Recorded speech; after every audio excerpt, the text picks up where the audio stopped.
আজকে আমার ড্রোনটা অল্পের জন্য রক্ষা পাইছে। আপনারা দেখেন কি হতে যাচ্ছিল। আমি এই নৌকার একটা শট নেওয়ার জন্য ড্রোনটা আমি নিয়ে যাচ্ছিলাম। আর ডিজে এয়ার 3s এর যে সুবিধাটা সেটা আপনারা এখনই দেখবেন যে কি হতে গিয়ে কি হয়ে গেল। এই যে আমি আমার শটটা নিচ্ছিলাম, এটাকে একটা রাউন্ড শট নেওয়ার চেষ্টা করতেছিলাম।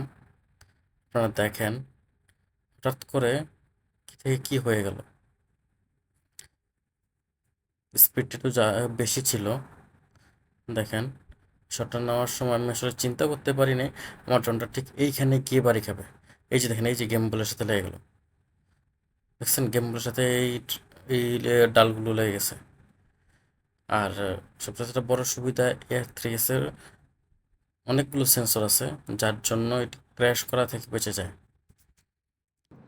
কিন্তু তারপরেও দেখেন ওইখানে একটা বাড়ি খাওয়ার পরে ওই যে এখানে আমি টাফার নিতে যাচ্ছিলাম, তখনই দেখেন আমার গেম বলটা কেমন উপরে নিচে হয়ে যাচ্ছিল। আমি তো খুব ভয় পেয়ে গেছিলাম যে কি না কি হয়ে গেছে। যাক, তারপরেও বেঁচে গেছি, কিছু হয়নি। আমি যখন এটাকে রিটার্ন নিয়ে আসি, রিটার্ন টু হোমে দিই, চেক করার পর দেখি যে কোনো সমস্যা নেই। পরবর্তীতে আবার ঠিক হয়ে গেছে।